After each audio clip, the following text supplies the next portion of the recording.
The torrential rain that devastated Camp Mystic and other rural spots came with extraordinary speed. The Guadalupe River and its surrounding areas in Texas Hill Country have historically been prone to flash flooding, earning the nickname Flash Flood Alley. But this weather event is among the worst in its history. At one point, state officials reported the river had risen 26 feet in just 45 minutes. For more, let's bring in Texas State climatologist Professor John Nielsen-Gammon. Could you explain why this area is nicknamed Flash Flood Alley? Sure. You've got, unfortunately, the geography and the meteorology contributing to this. The terrain is very rugged, and the soils are shallow, so water runs off fairly quickly. The streams go downhill fairly quickly also, so you have that rushing water that you just heard about that can carry people away. And then meteorologically, the moist air that comes into the central United States coming from the Gulf reaches the hill country first. That's the first obstacle it encounters, and that tends to trigger thunderstorm activity. So you've got warm, moist air from the Gulf being forced to wring out its rainfall over terrain that can't hold it. Now, Professor Nielsen-Gammon, this area is prone to flooding. So why did they build in these lower locations?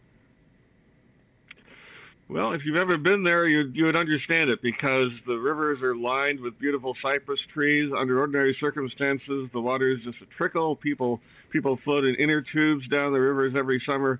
So it's really one of the most beautiful spots in Texas. And unfortunately, it's those rare occasions when the flood happens that it turns from beautiful to tragic. Well, many survivors have said that this took them by surprise, that they had no way to receive emergency warnings. What can be done in the future to warn people about an extreme weather event? We have two main tools at the moment. One is alerts via cell phone.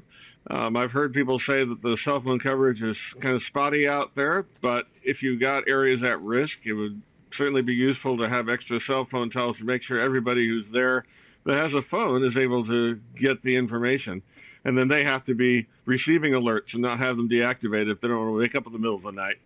Sirens can help also, but those are very non-specific. You still need to be able to turn to some specific information to know whether to stay in place or to move to higher ground.